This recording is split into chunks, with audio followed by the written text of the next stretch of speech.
Hello and welcome to Pleasure Coma ASMR. Today I will be reading an article by Matteo Sol, The 7 Stages of Spiritual Alchemy. In many ways, shamanism is the same as alchemy. They both approach spiritual development through a physical involvement with matter. But while European alchemy became entrapped in an obsession with metals and purified elements, shamanism fixated its attention in the living energies of plants, animals, and spirits. It is perhaps because of this reason that alchemy became synonymous with gaining wealth and immortality. For those who confused the metaphors of the original alchemy with reality, the practice became a pseudoscience of transforming lead into gold. This is false. For others, however, alchemy remained the secret science of illumination and inner liberation, the science of transformation. Aurum nostrum non est aurum fulgi. Our gold is not common gold. An alchemical saying. Whether you understand alchemy as a science or as a psycho-spiritual instrument, alchemy is ultimately concerned with transformation and change, while physical alchemy is concerned with altering and transforming the properties within matter. Spiritual alchemy is concerned with freeing your personal self, which is trapped within you by the unrefined parts of yourself, that is, your fears, personal beliefs, self-loathing, and the others. Spiritual alchemy is vastly multifaceted. Perhaps the most fascinating aspect of spiritual alchemy is its objective: to free you from your core wounds, core beliefs, soul loss, and other self-destructive personality structures, in order for you to live freely and unobstructive. Existing in pure being, or soulful awareness, is the ultimate state of transformation, the gold of spiritual alchemy. It attempts to restructure your personality and the various levels of attachment, avoidance, and identification you possess.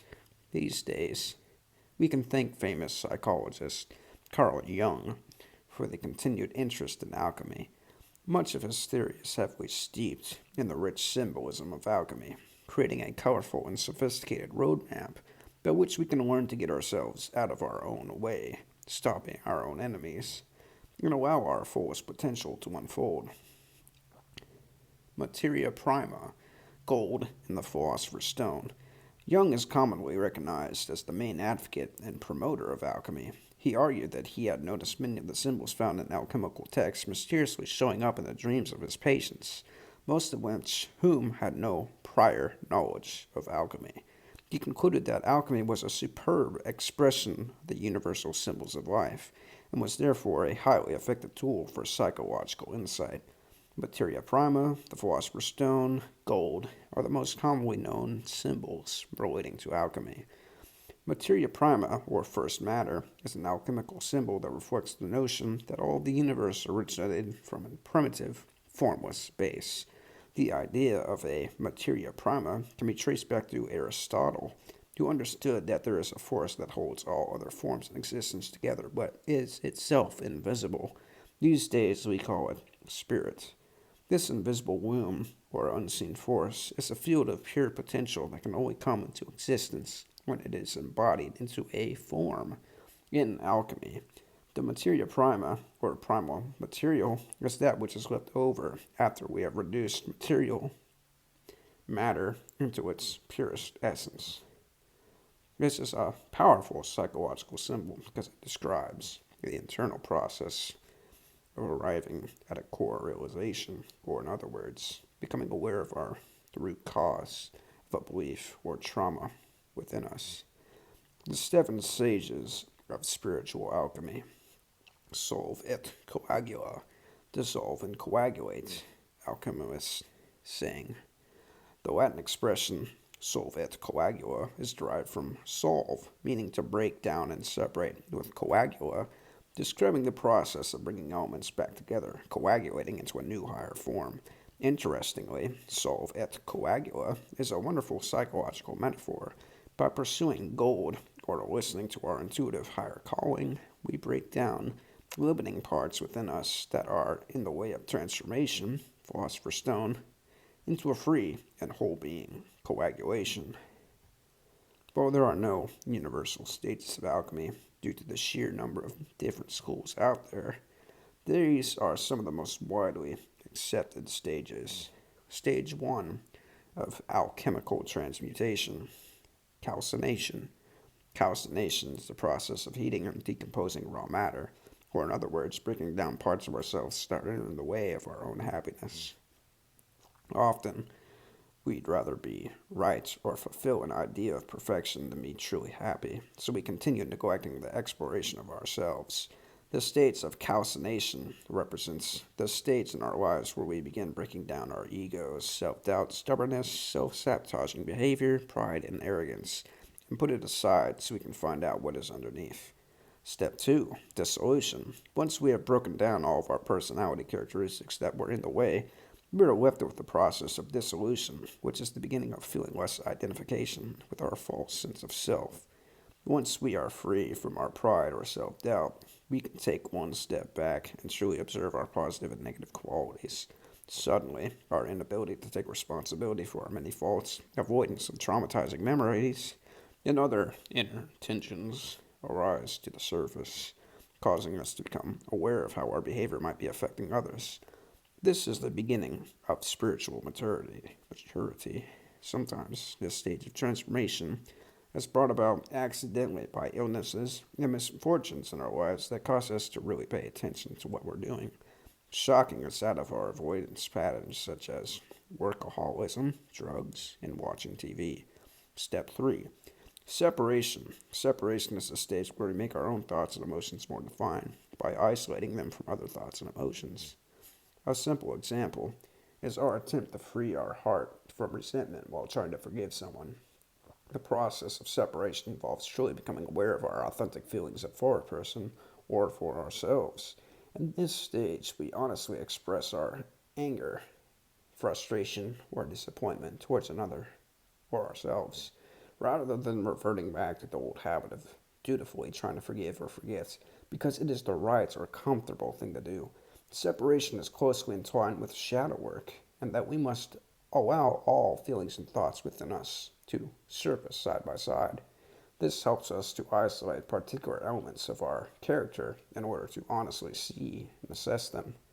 Conjunction, step 4, after the purification and clarification of the first 3 stages, we must properly combine the remaining elements within us through the process of conjunction. While in the previous step we separated and learned to distinguish all the separate feelings and thoughts within us, conjunction provides the inner space, the simmering that is required for us to truly and honestly accept all the parts of our authentic self. When we experience this state of spiritual alchemy, all of our unconscious thoughts and feelings bubble up to the surface and into the light of conscious awareness. Step 5. Fermentation. Fermentation is the beginning of our process of rebirth. This stage we can be compared to the death of a grape, which then becomes the birth of wine. Well, the first 4 stages involve working with aspects of our old personality. In the states of fermentation, we begin to experience moments of our more refined self.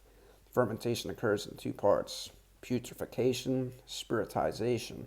Putrefaction is the decomposition of our former selves.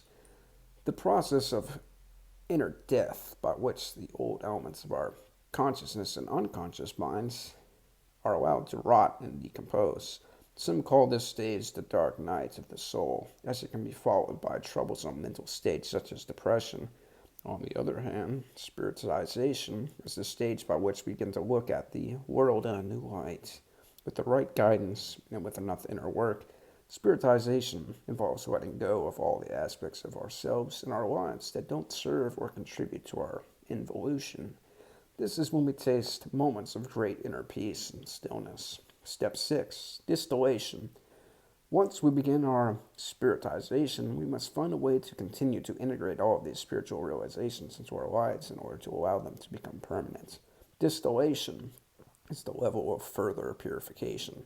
One example of distillation is finding ways to live from a daily place of inner peace, even in the most mundane circumstances, with enough repeated practice of constantly dying and being reborn in the present moment without entering again into the habits, identifications, and cycles of the mind. We experience a strong and profound inner transformation. In the East or Orient, this is what is most defined as self realization or enlightenment.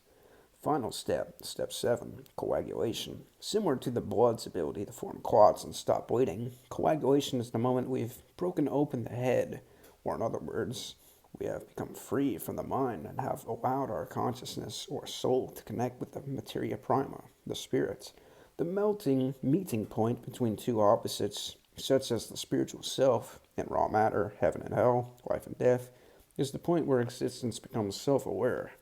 This is the moment when our lives are without duality, when matter becomes spirit, where the spirit is manifested in material form.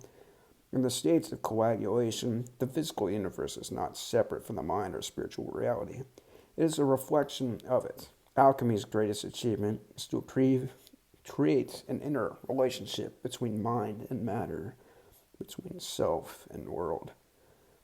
That is all for now, and you're listening to Pleasure Coma ASMR.